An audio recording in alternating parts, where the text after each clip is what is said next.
জি।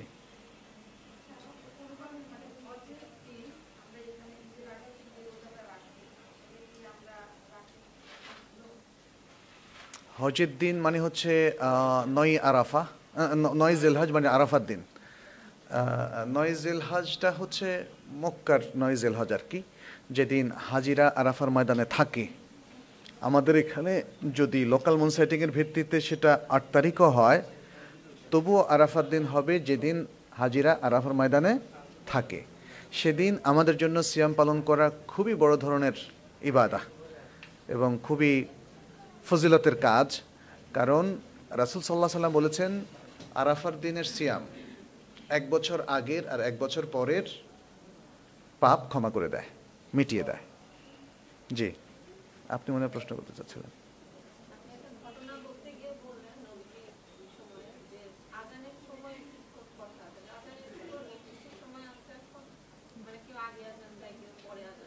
হ্যাঁ, আমাদের বাংলাদেশে এখন সবাই কিন্তু আজান দেয় ফজরের সাথে সাথে। যখন সাহারির টাইম শেষ, ফজর শুরু হলো, তখনই আজান দেয়। অতএব এখানে আর আগে পরের বিষয় গণ্য হবে না। বেলাল আজান দিত রাত থাকতে, হয়তো মানুষকে জাগানোর জন্য, সেটার হাদিসে আসেনি যে কেন, কিন্তু তিনি রাত থাকতে আজান দিতেন। ফলে এই আজানের কারণে, আজান যে মূল বিষয় নয়, মূল বিষয় হচ্ছে টাইমিং। সেটি রাসূলুল্লাহ সাল্লাল্লাহু আলাইহি ওয়াসাল্লাম হাদিসে বুঝিয়েছেন যে যখন শবে সাদেক হয়ে যাবে, মূলত তখনই আসলে সিয়ামের টাইম শুরু হয়ে গেল এবং সাহারি খাওয়া শেষ, এটা বোঝানোর জন্য, মূল আজান নয়। যে কারণে একটা আজানের পরে তিনি খেতে বলেছেন, সেটা হলো বেলালের আজান, আর আরেকটা আজানের পরে খেতে নিষেধ করেছেন, সেটা হলো আব্দুল্লাহ ইবনে উম্মে মাকতুমের আজান। তাহলে টাইমিংটা হচ্ছে এখানে মেইন। আমাদের দেশে এখনো সেটা হয়নি, তবে মক্কা মদিনায় যারা ভোর রাতের আজানটা শুনেন, অনেকে সেটাকে তাহাজ্জুদের আজান বলেন। আসলে তাহাজ্জুদের আজান না, এটা হলো সেই বেলালের আজানের আলোকে একটা আজান রাত থাকতে দেয়া হয়, যাতে মানুষ ঘুম থেকে উঠে যদি কেউ কিয়ামুল লাইল করতে চায়, ইত্যাদি ইত্যাদি। তাহাজ্জুদ সালাত তো আর ৫ ওয়াক্ত সালাতের একটা সালাত নয়। ৫ ওয়াক্ত সালাতের বাইরে অন্য কোনো সালাতের জন্য আজান দেওয়া যাবে না, এটাই হচ্ছে বিধান। কিন্তু রাত্র থাকতে কি আজান দেওয়া যাবে? যখনও ফজর ওয়াক্ত হয়নি, ফজর আজান ছাড়া অন্য কোনো আজান দেওয়া যাবে? উত্তর হচ্ছে হ্যাঁ, দেওয়া যাবে। কারণ রাসূল সাল্লাল্লাহু আলাইহি সাল্লাম বেলালকে নিষেধ করেন না যে বেলাল তুমি এত আগে আজান দিচ্ছ, কেন দিচ্ছ, এটা বন্ধ করো, এটা বলেননি। ফলে সে আজানটা দেয়া যাবে মানুষকে হয়তো শেষ রাতে সাহারির জন্য জাগানো, তাহাজ্জুদের জন্য জাগানো, ইত্যাদি নানা কারণ থাকতে পারে। কিন্তু তাই বলে তো তাহাজ্জুদের আজান হয়ে যায়নি, এটা মানুষ নাম দিয়েছে, বুঝতে পেরেছেন? তো সে আজানটা জায়েজ আছে, কিন্তু সে আজানের পরে খাওয়া যাবে, কিন্তু ফজর আজানের পরে বা আজানের পরে না, আজানের সাথে সাথে আর খাওয়া যাবে না। জি।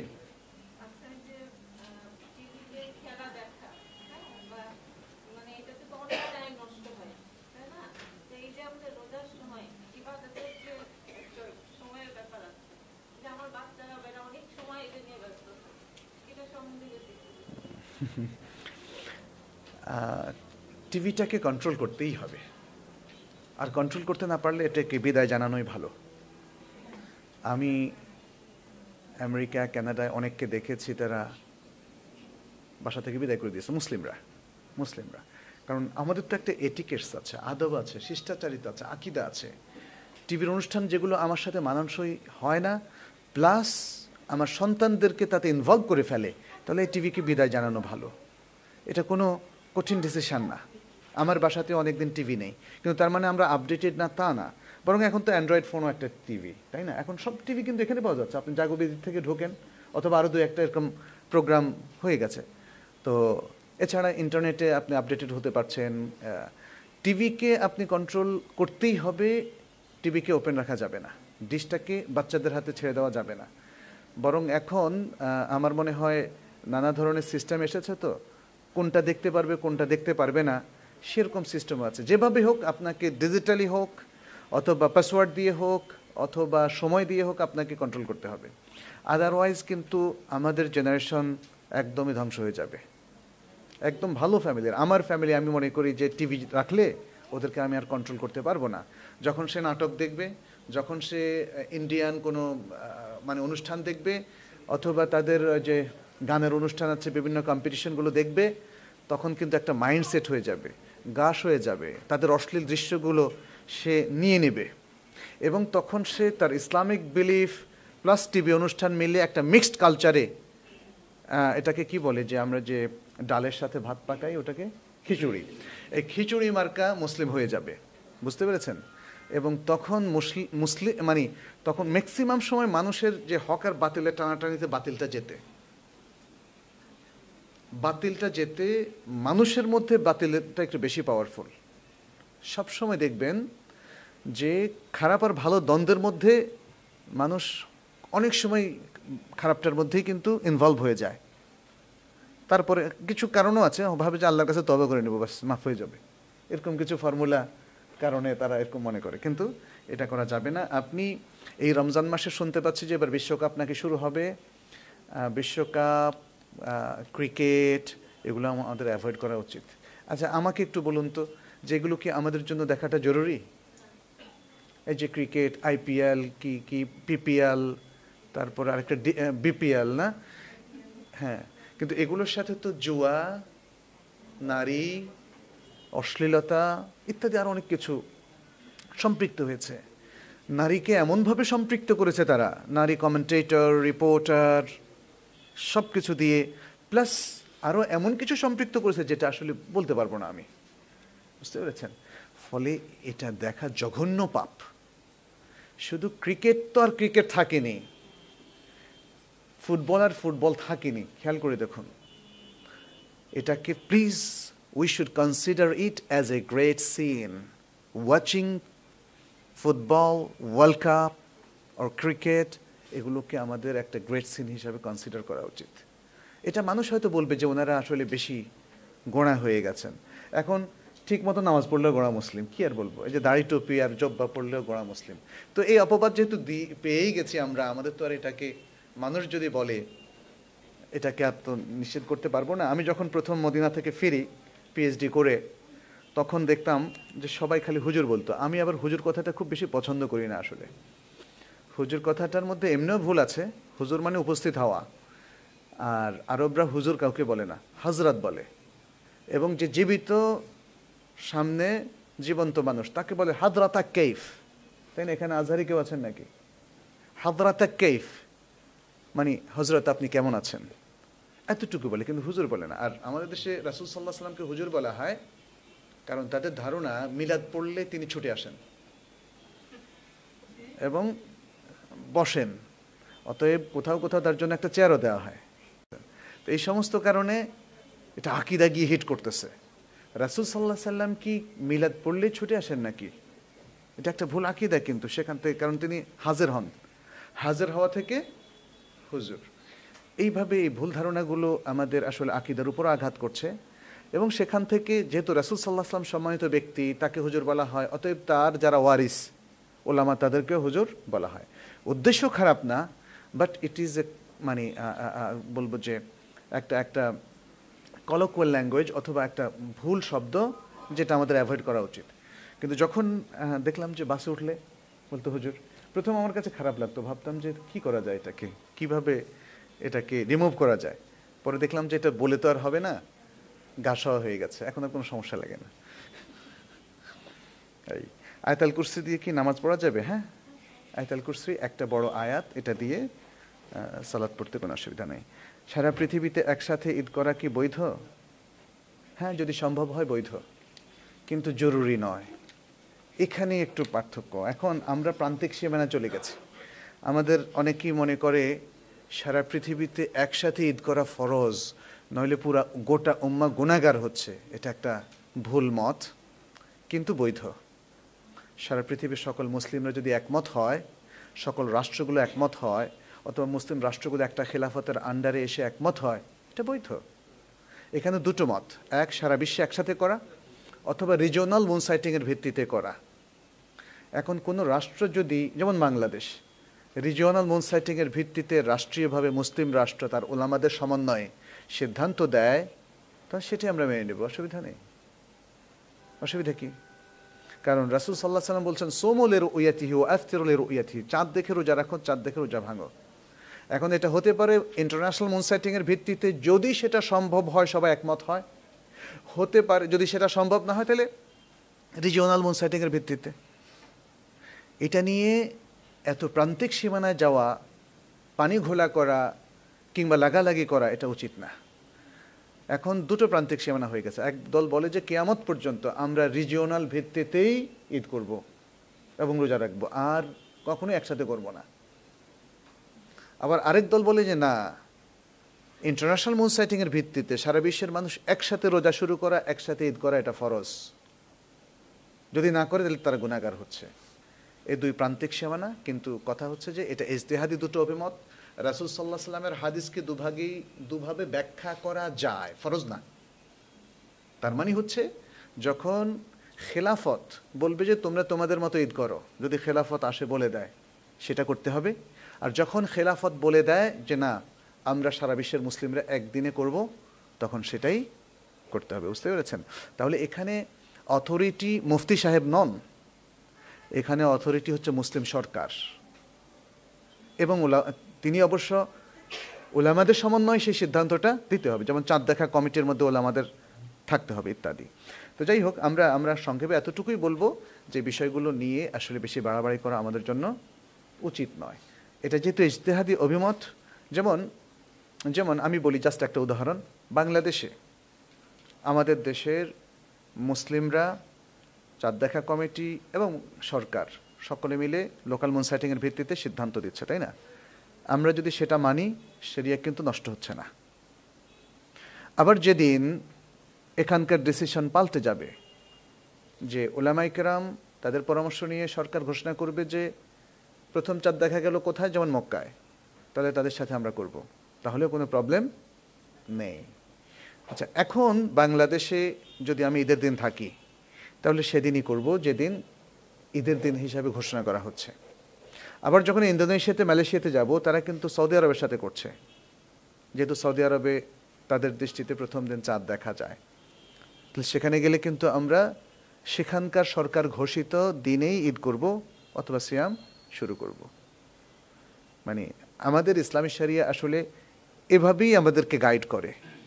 এটাকে এমন না যে এখানে ঘোষণা হচ্ছে একদিন, সৌদি আরবে দেখা গেছে আগের দিন, আর আমি আগের দিন শুরু করব। এটা একটা ব্যক্তিগত ইজতিহাদ। কেউ যদি কনভিন্স হন সরকারি ঘোষণা বাদ দিয়ে তিনি রাখতে পারেন, তার ব্যক্তিগত ইচ্ছায় রাখতে পারেন, তবে সেটাকে আমরা রেকমেন্ড করব না। আমরা ভাববো যে ব্যক্তিগত ইজতিহাদকে বাদ দিয়ে সবার সাথে আপনি সিয়াম পালন করবেন, সবার সাথে আপনি ঈদ করবেন। এর দলিল কি? এর দলিল হলো রাসূল সাল্লাল্লাহু আলাইহি ওয়াসাল্লামের হাদিস, আস-সাওমু ইয়াওমা তাসুমুন ওয়াল ফিতরু ইয়াওমা তুফতিরুন। যেদিন তোমরা রোজা রাখো সেদিন মানুষকে রোজা রাখতে হবে, অথবা ইয়াওমা ইয়াসুমুনও আছে, যেদিন মানুষ রোজা রাখে সেদিনই রোজা রাখতে হবে, যেদিন মানুষ ইফতার করে ঈদ করে সেদিনই ঈদ করতে হবে। মহিলারা কি খোলা জায়গায় পুরুষের সামনে নামাজ পড়তে পারবে? যদি আলাদা জায়গা না থাকে, যদি পড়া যায় তাহলে কিভাবে? তাহলে মহিলারা কি আতর ব্যবহার করতে পারবে? খোলা জায়গায় তারা সাধারণত পড়বে না, কারণ তাদের জন্য রাসূল সাল্লাল্লাহু আলাইহি ওয়াসাল্লাম বলছেন ওয়াবুয়ুতুহুন্না খায়রুন লাহুন্না, তাদের প্রাইভেট ঘর হচ্ছে তাদের সালাত আদায়ের জন্য সবচেয়ে উত্তম। তবে খোলা জায়গায় যেমন মক্কা মদিনায় অনেক সময় পড়তে হয়, সেখানে তারা শরীর ঢেকে পুরোপুরি এবং মুখ ঢেকেও তারা সালাত আদায় করবে। আর মহিলারা বাইরে যাওয়ার সময় আতর ব্যবহার করবে না, না বাজারে যাওয়ার সময়, না মসজিদে যাওয়ার সময়। তারা আতর এবং সুগন্ধি জিনিসগুলো তারা বাসার ভেতরেই ব্যবহার করবে। আতর এবং সুগন্ধি ব্যবহার করা কিন্তু ভালো, কারণ এগুলো ব্যবহার না করলে মানুষের শরীরে দুর্গন্ধ হয়, ফলে এগুলো ব্যবহার করা ভালো। তবে মহিলাদের এই ব্যবহারটা রেস্ট্রিক্টেড থাকবে শুধুমাত্র উইদিন দ্য হাউস, ঘরের মধ্যে। বাইরে যাওয়ার সময় তারা করবে না, কারণ তাতে তাদের পর্দা এবং তাদের মানে সৌন্দর্যকে আবৃত্ত করার যে নির্দেশটা এসেছে সেটা ব্যাহত হয়। মৃত ব্যক্তির নামাজের কাফারা কি দিতে হয়? না, মৃত ব্যক্তির নামাজের কোনো কাফারা নাই। তিনি যদি জীবদ্দশা তওবা করেন এটা তার জন্য ভালো। তিনি তওবা যদি না করে থাকেন তাহলে এটা বড় ধরনের একটা গ্রেট ইস্যু। কিন্তু তিনি কি পরিমাণ সালাত ত্যাগ করেছেন, ভুলে নাকি ইচ্ছাকৃতভাবে? ইচ্ছাকৃতভাবে হলে এটা গ্রেট সিন, এবং এটাকে রাসূল সাল্লাল্লাহু আলাইহি ওয়াসাল্লাম কুফর হিসেবে চিহ্নিত করেছেন। আর যদি তিনি অসুস্থতার কারণে হুঁশদিশ কম, বুঝতে পারেননি, তাহলেও অনেক সময় আমরা জানি, মানে খেয়াল করি না যে ওনার উপর আসলে ফরজ কিনা। অনেক সময় ফরজ হয় না, যেমন স্ট্রোকের রোগী যারা, তাদের উপর রোজা এবং সালাত আর ফরজ থাকে না। যাদের মেমোরিটা নষ্ট হয়ে গেছে, যারা কাউকে এখন চিনতে পারেন না, কিছু স্মরণ করতে পারেন না, অথবা জাস্ট সূরা ধরায় দিলে পড়তে পারেন, এদের উপর আসলে ফরজিয়াতটা আর থাকে না। আর যদি এমন হয় যে না উনি প্যারালাইজড কিন্তু সেন্স ফুললি আছে, তখন তাকে যে অবস্থায় আছে সে অবস্থায় সালাত পড়াতে হবে, ফরজটা অন্তত। এবং যদি তার জন্য অজু করাটা কঠিন হয় তাহলে তায়াম্মুম করবে, যদি বসাটা কঠিন হয় তাহলে শুয়ে ইশারায় পড়ে নেবে। এই কিন্তু কোনো অবস্থাতেই তাদের পূর্বের তরক করা সালাতের কোনো কাফারা নেই। বৃদ্ধ অবস্থায় মা বাবা রোজা রাখতে না পারলে সে রোজা সন্তান রাখতে পারবে কি পারবে? এটা রাসূল সাল্লাল্লাহু আলাইহি ওয়াসাল্লাম নিজেই বলেছেন, মান মাতা ওয়া আলাইহি সিয়ামুন সামা আনহু ওয়ালিয়ুহু। যে ব্যক্তি ফরজ সিয়াম রাখা অবস্থায় মারা যায়, মানে ফরজ সিয়াম তার উপর ছিল কিন্তু না রেখেই সে মারা যায়, তাহলে তার পক্ষ থেকে তার ওয়ালি অর্থাৎ তার আত্মীয় স্বজন সেই সিয়াম রাখতে পারবে। একটু বিস্তারিত আলোচনা করবেন বাচ্চাদের স্মার্টফোনের কুফল নিয়ে এবং কোরআনের প্রতি আগ্রহ হওয়ার জন্য। বাচ্চাদের হাতে স্মার্টফোন দেবেন না। এখন সেকুলার কিছু এনজিও আমাদের বিশ্ববিদ্যালয়ে দেখলাম লিখছে 18 বছরের আগে কোনো বাচ্চার কাছে অ্যান্ড্রয়েড ফোন দেবেন না। তাহলে ইসলামিক কি লেখা উচিত বলেন তো? আমরা হয়তো একটু যদি কড়া লিখে দিলে বেত্রাঘাত করতে হবে যদি কেউ চায়, কিন্তু সেটা আমরা বলবো না।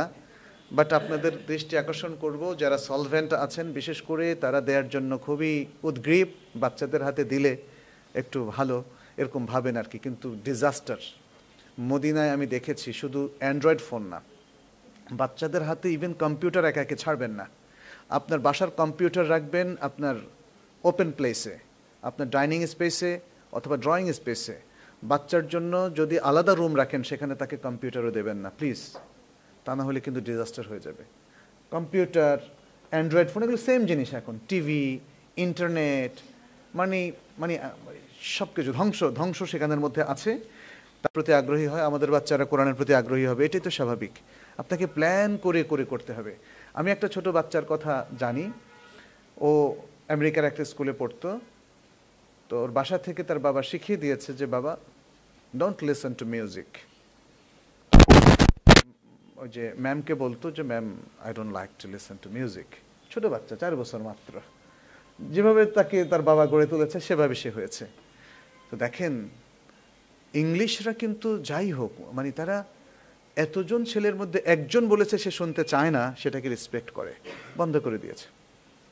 সে যেহেতু মিউজিক শুনতে চায় না তার কারণে, একজনের কারণে বন্ধ করে দিয়েছে। এরপরে যখন বাচ্চারা খুব তাড়াতাড়ি ঘুমায়, সেখানে কিন্তু স্কুলিং অন্যরকম, সকাল 7টা থেকে 3টা পর্যন্ত, এবং বাচ্চারা সেখানে পড়ে, খেলে, বেড়াতে যায়, ঘুমায় এবং খায় 7টা থেকে 3টা পর্যন্ত। আচ্ছা, তো সে ঘুমিয়ে গেলে তখন আস্তে করে আবার মিউজিক ছেড়ে দিত অন্যদের জন্য আর কি। তো যাই হোক, একটা রেসপেক্ট তো সে পেয়েছে। আর এই বাচ্চাটা, can you imagine what role he played? ছোট বাচ্চাটা কত বড় দাঁড়াইল আল্লাহ। সে একটা আমেরিকান স্কুলকে কনভিন্স করলো টু স্টপ দ্য মিউজিক। সুবহানাল্লাহ। এটাই হচ্ছে আমাদের সে আত্মসম্মান বোধ, সে ব্যক্তিত্ব, সে আত্মমর্যাদা বোধ, এটা আমাদের থাকা দরকার। বাচ্চাদের কত বয়স থেকে সিয়াম পালন করতে হবে? 7 বছর।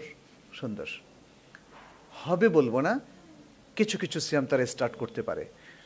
সিয়াম পালন করাটা ফরজ হচ্ছে ফিজিক্যালি ম্যাচিউরড হওয়ার পরে, যেটাকে আমরা বালেগ হওয়া বলি। তার আগ পর্যন্ত সিয়াম ফরজ না। বাট সাহাবায়ে কেরামের সিরাত থেকে দেখা যায় যে তারা বাচ্চাদেরকে অভ্যস্ত করার জন্য ছোট বয়স থেকেই সিয়াম রাখাতেন। এটা ওই যে আশুরার সিয়ামের সে ঘটনা, রুবাইয়া বিনতুল মুআওয়াদ, তার হাদিসে জানা যায় যে ছোট বাচ্চাদেরকে তারা আশুরার সিয়ামটা পালন করতেন। তখন রমজানের সিয়াম ফরজ হয়নি। তখন বাচ্চারা যদি খিদায় কান্নাকাটি করতো তাদের হাতে খেলনা দিতেন, তাতে সে খিদা ভুলে থাকতো। হ্যাঁ, ফলে মানে সিয়ামটা রাখায় দিতেন। তার মানে হচ্ছে বাচ্চারা কষ্ট করে সিয়াম কেন রাখবে? তার পড়াশোনা আছে, তার পরীক্ষা আছে, এইটা প্যারেন্টসদের আসলে চিন্তা করা উচিত না। আমাদের আলটিমেট গোল হচ্ছে তার পারফরমেন্স বাড়বে সে আল্লাহর ইবাদত করার মধ্য দিয়ে। এই যে পড়াশোনা, এই যে সব কিছু, সব তো আসলে আল্লাহর জন্য। সুতরাং পরীক্ষায় বাচ্চাদের রমজান মাসে কষ্ট হয় যেন সিয়াম আপনি ভাঙতে উদ্বুদ্ধ করছেন বাচ্চাদের, এটার মতো আসলে ভুল এবং পাপের কাজ আর কিছু নেই। আমাদের ইবাদত ইমান আকীদা ঠিক রেখেই দুনিয়াকে চালাতে হবে, ব্যাস। এই একটা মাইন্ডসেট আমাদের প্রয়োজন। কারো হজের মোট খরচ পরিমাণ অর্থ থাকলেই তার হজ ফরজ হয়ে যাবে, এক্ষেত্রে কি সে দেরি করতে পারবে? না, দেরি করতে পারবে না। তবে হজের অর্থনৈতিক সক্ষমতার সাথে তার শারীরিক সক্ষমতাও লাগবে। শারীরিকভাবে অক্ষম হলে তাহলে ওই অবস্থায় তার হজের টাকা হলে তাহলে ফরজ হবে না। এই দুটো যখন মানে তার অর্জিত হবে তখন ফরজ হবে। এই সময় যদি সে দেরি করে তারপর অক্ষম হয়ে যায় তখন বদলি হজ তাকে করাতে হবে। হজের আগে কি উমরা করা যাবে? হ্যাঁ, হজের আগে তো উমরা করাটা সুন্নাহ, এবং তখন হবে হজ্জে কেরান অথবা হজ্জে তামাত্তুর। তামাত্তুরটাই উত্তম। আপনি বললেন জুমাবারে মেয়েরা মসজিদে যাবে, মেয়েরা কি জুমা নামাজ পড়বে? হ্যাঁ, মেয়েরা জোহর নামাজ পড়লে আর জোহর নামাজ পড়তে হবে না। হ্যাঁ, এটা মেয়ে পুরুষ সবার জন্যই। যারা জুমার সালাত পড়বেন তাদের আর জোহর সালাত পড়তে হবে না। ইবাদত কবুল হওয়ার শর্ত কি? যেমন আমরা সালাত, সিয়াম, কোরআন, বাচ্চাকে হিফজ সব ঠিক আছে, তা কবুল হচ্ছে কিনা কিভাবে বুঝবো? কবুল হওয়ার শর্ত পালন করলেই আল্লাহ কবুল করবেন এই প্রত্যাশা রাখতে হবে, সংশয়বাদী হওয়া যাবে না। আর আল্লাহ কবুল করে ফেলেছিনি এটা আল্লাহ ছাড়া কেউ জানেন না। হ্যাঁ, আমাদের এটা একটু থাকুক। হ্যাঁ, আমাদের শুধু শর্তগুলো পূরণ করতে হবে, টার্মস এবং কন্ডিশন। সেটা কি? সেটা হচ্ছে ইমান ঠিক রাখা, ইমান, তারপরে হলো ইখলাস, যে যা কিছুই আমরা করি আল্লাহকে খুশি করার জন্য করা, দুনিয়ার স্বার্থে নয়, শোয়িং অফ নয়। ইবাদতকে ধ্বংস করে কয়েকটা জিনিস, এক হচ্ছে গায়রুল্লাহর জন্য কাজ করা, কারণ সেটা শিরক হয়ে যায়। আরেকটা হলো শোয়িং অফ বা রিয়া, মানুষকে দেখানোর জন্য। গায়রুল্লাহর জন্য কাজটা হতে পারে অনেক রকম, যেমন যাকে দেখাচ্ছি তার কাছে আমার স্বার্থ আছে, তিনি যদি দেখেন যে আরে এত বড় মুসল্লি, ভালো মানুষ, তাহলে আপনার স্বার্থটা উদ্ধার হবে, তাহলে কিন্তু সালাতটা তখন আর হবে না। আর শোয়িং অফটা অনেকভাবে এক্সপোজ হতে পারে। আমরা হজে যাচ্ছি, পত্রিকা দিয়ে দিলাম, সবার কাছে দোয়া চাই। হ্যাঁ, তারপরে আসার পরে আবার বললাম যে আমি তো আলহাজ হয়ে গেছি। হ্যাঁ, তারপরে নেম কার্ডে আলহাজ লিখি, রুমের সামনে আলহাজ। হ্যাঁ, তাই না? তাহলে তো মুসল্লিও লিখতে হয়, আলহাজ মুসল্লি রোজাদার মোহাম্মদ আব্দুল কুদ্দুস। যাই হোক, আসলে আলহাজ সে অনেক আগ থেকে মনে হয় মানুষ ব্যবহার করত নানা কাজে, সামাজিকভাবে মেম্বার, চেয়ারম্যান ইলেকশনে দাঁড়াতে। সেই জিনিসটা এখনও কিছু রয়ে গেছে, তবে অনেকের উপর থেকে সেটা উঠে গেছে আলহামদুলিল্লাহ। এই জিনিসগুলো থাকলে কিন্তু ইবাদত ক্ষুণ্ণ হয়, ব্যাহত হয়, কবুল হওয়ার জন্য এটা বড় ধরনের অন্তরায়। তাহলে আরেকটা শর্ত আছে, সেটা হলো সুন্নাহ অনুযায়ী হতে হবে। অর্থাৎ এটাকে আমরা অন্যভাবে বলতে পারি, এভরি ইবাদা, এটা হয় না, এভরি ইবাদা should be perform in an authorised way. In an authorised way, সব কিছু তো অথরাইজড ওয়েতে করতে হবে না। একটা প্রতিষ্ঠানেও দেখবেন একজন শিক্ষক, ক্লাস টিচার, সে অথরাইজড যেভাবে, সেভাবেই তাকে ক্লাস নিতে হবে। আমি তো দেখলাম আজকে প্রিন্সিপালের রুমে সব মানে ক্লাস দেখা যাচ্ছে, তাই না? এটা তো আছে, মনিটরিং করছেন উনি যদি দেখেন যে টিচার গল্প করছে, আনঅথরাইজড ওয়েতে বাচ্চাদের সাথে ইন্টারাক্ট করছে, আপনি কি তাকে কল করবেন না, শোকজ করবেন না? আল্লাহ শোকজ করবেন। অথরাইজড ওয়েটা কি? সেটা হচ্ছে সুন্নাহ অনুযায়ী করা, হাদিস অনুযায়ী করা। রাসূল সাল্লাল্লাহু আলাইহি সাল্লাম যেটাকে প্রেসক্রাইব করেছেন সে ওয়েতে করা, এটাই হলো ইসলামের অথরাইজড ওয়ে। তাহলে তিনটা শর্ত ইবাদত কবুল হওয়ার জন্য জরুরি: ঈমান, ইখলাস এবং following the Sunnah. The way of performance should be according to the সুন্নাহ। আপনি ইবাদতটাকে পারফর্ম করবেন, এটা হবে অ্যাকর্ডিং টু দ্য সুন্নাহ, সহিহ সুন্নাহ। আচ্ছা, আগে যেহেতু জানতাম যে আজান দিলেও খাবার শেষ করে উঠতে হবে বা ওঠা যায়, এখন আমার প্রশ্ন যে রোজাগুলো এই ভুলের কারণে হয়েছে সেগুলো কি রাখতে হবে? হ্যাঁ, সেগুলো যদি এটা তো নিশ্চয়ই অল্প কয়েকটা রাখাটাই উত্তম বলে মনে করি। হ্যাঁ, যখন জানা গেল যে আমি সিয়াম ভঙ্গকারী কিছু করে ফেলেছি, যদিও এখানে আরেকটা মতো আছে, সেটা হচ্ছে না জেনে যদি কেউ করে ফেলেন, না জেনে করে ফেলেন বা ভুলে করে ফেলেন, এ দুটো অবস্থায় আল্লাহ মাফ করে দেন। এটা অনেক মুহাক্কিক উলামায়ে কেরাম বলেছেন। যদিও সতর্কতামূলক হচ্ছে সেগুলো কাজা করে ফেলা, তবে এই তথ্যের উপরেও আপনি নির্ভর করতে পারেন, যেহেতু আরেকটা হাদিস আছে, রাসূলুল্লাহ সাল্লাল্লাহু আলাইহি ওয়াসাল্লাম বলেছেন, ইন্নাল্লাহা তাজাওয়াজা লি উম্মতি আনিল খাতাই ওয়ান নিসিয়ান ওয়া মাসতুকরিহু আলাই। নিশ্চয়ই আল্লাহ তাআলা ক্ষমা করে দিয়েছেন বান্দা যে সমস্ত ভুলগুলো করে, মিস্টেকগুলো করে, এবং যা সে ভুলে যায়, অর্থাৎ মন থেকে ভুলে যায়, যে সে রোজাদার এটা ভুলে গিয়ে যেমন খেয়ে ফেললো, সে সম্পর্কে তো আরেকটা হাদিসও আছে, আর যা তাকে করতে বাধ্য করা হয়। এই তিনটা অবস্থায় করার কারণে যে ভুলগুলো হয়, যে পাপটা হয়, সেটা আল্লাহ তাআলা ক্ষমা করে দেন। তবে রাখাটাই হচ্ছে উত্তম। মানুষের নিকট দোয়া চাওয়া যাবে কি না? মানুষের নিকট দোয়া চাওয়ার দুটো অর্থ। একটা হলো সে বলল যে, মানে মানুষের কাছেই বলল যে আমাকে সন্তানের ব্যবস্থা করেন, বরকতের ব্যবস্থা করেন, যেটা আজকাল আছে না, পত্রিকা অ্যাডভার্টাইজ করে, যে দেখা যায় মহিলারাও এখন বের হয়ে গেছে অনেক মহিলাদের কাছে গেলেও সে সন্তান দিবে, বরকত দিবে, বিপদ থেকে উদ্ধার করে দিবে। মানুষের কাছে যদি এরকম দোয়া চাওয়া হয়, এটা বড় শিরক, এটা হবে বড় শিরক। আর দোয়া চাওয়ার দ্বিতীয় পন্থা, সেটা জায়েজ। কাউকে হয়তো যাকে আমরা মনে করি যে ইবাদত গুজার, ভালো সৎ ব্যক্তি, বলবেন যে আমার জন্য একটু দোয়া করবেন, আমার জন্য আল্লাহর কাছে একটু দোয়া করবেন। জীবিত ব্যক্তিদের কাছে দোয়া চাওয়া জায়েজ, এবং এই দোয়ার ওসিলা করাও জায়েজ। স্বামীকে ইসলামের পথে আনা যাবে কিভাবে? হ্যাঁ, এটা তো একটা আর্ট নিশ্চয়ই, এবং বোনেরাই সেটা ভালো বলতে পারেন। কারণ স্বামীকে অথবা স্বামী স্ত্রীকে যদি সৎ পথে আনতে চান, ভালো পথে আনতে চান, তাহলে তাকে প্ল্যান করতে হবে, এবং সবচেয়ে ভালো হচ্ছে একটা সুসম্পর্ক তৈরি করা এবং আস্থা তৈরি করা, এমন আস্থা যাতে আপনার কাউন্টার পার্ট আপনাকে মনে করে যে না, সে ভালো পরামর্শ দিচ্ছে, সেটা মানা যায়। হ্যাঁ, আর আল্লাহর কাছেও দোয়া করা যে আল্লাহ যেন তাকে পাপ থেকে, ভুল থেকে উদ্ধার করেন, প্লাস তাকে মানে বারংবার সুন্দর করে নাসিহা করা, ঝগড়া করা না।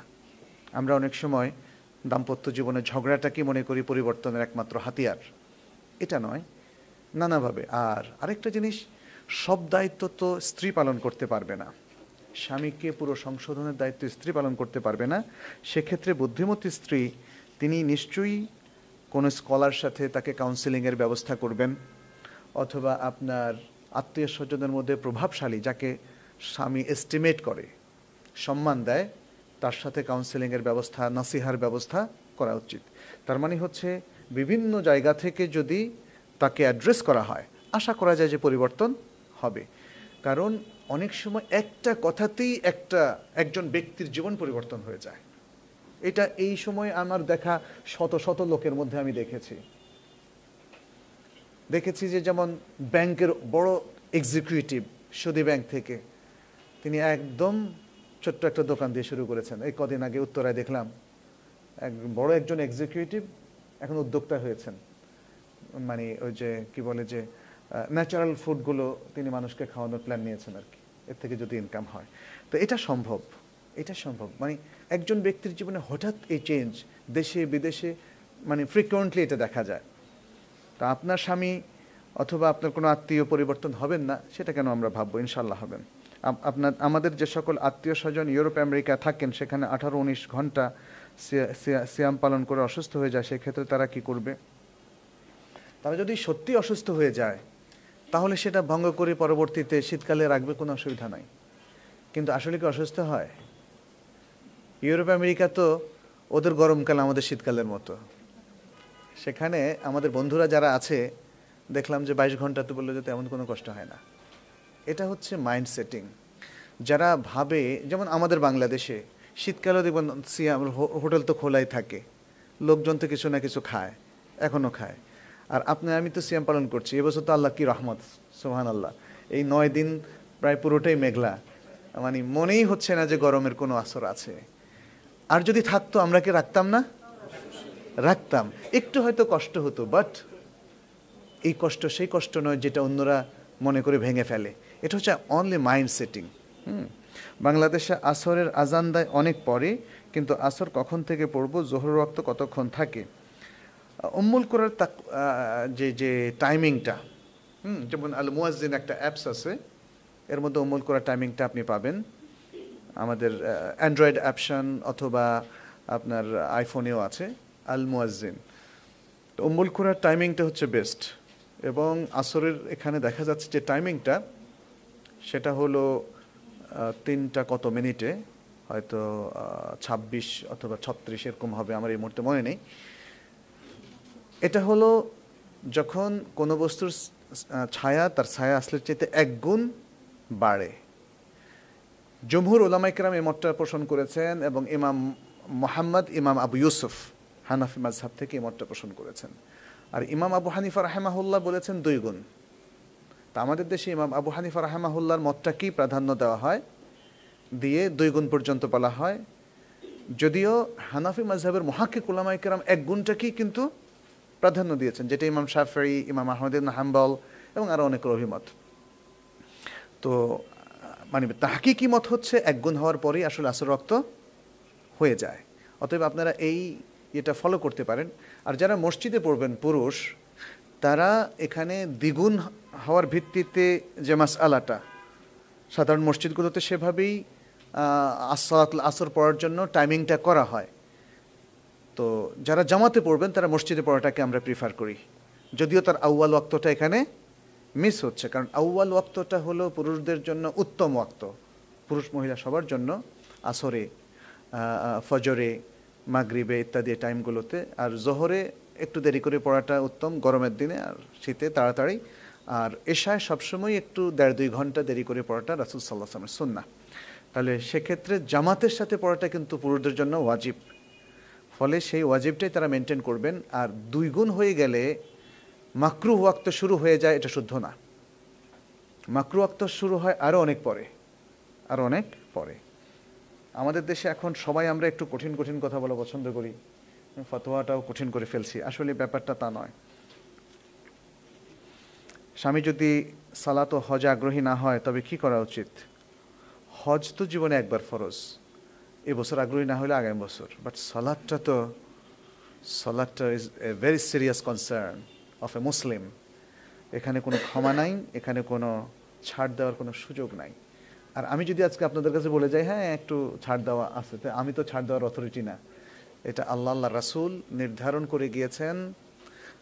কোরআনে আল্লাহ তাআলা বলছেন, ফাখালাফা মিন বা'দিহি খালফুন আদাউস সালাতা ওয়াত্তাবাউশ শাহওয়াত ফাসাউফা ইয়ালকাউনা গাইয়া। এরপরে আসলো একদল অপদার্থ। এটাকে এইভাবে তর্জমা করা হয়েছে, মানে যারা সালাত পড়ে না তাদেরকে অপদার্থ বলা হয়েছে, পার্সোনালিটি লেস, ব্যক্তিত্বহীন মানুষ। আমার মনে হয় এভাবে চিহ্নিত না করলে আমাদের মুসলিমরা এখন আর বুঝবে না, এবং এটাই শুদ্ধ। ইসলামে মুসলিম ব্যক্তিত্ব তৈরি হয় ইবাদতগুলো পরিপালনের মধ্য দিয়ে, মনে রাখবেন। আর যদি সে তার ইবাদতের দায়িত্ব পালনে অবহেলা করে তাহলে সে পার্সোনালিটিলেস পার্সনে পরিণত হবে। একজন অফিসের মূল ব্যক্তিত্ব, যেমন স্কুলের প্রিন্সিপাল, শিক্ষক, তাদের পার্সোনালিটি হচ্ছে তাদের দায়িত্ব পালনের মধ্য দিয়ে। কিন্তু যদি তিনি ফ্রিকুয়েন্টলি দায়িত্ব পালনে অবহেলা করেন তাহলে কি তাকে ব্যক্তিত্ব সম্পন্ন বলবেন?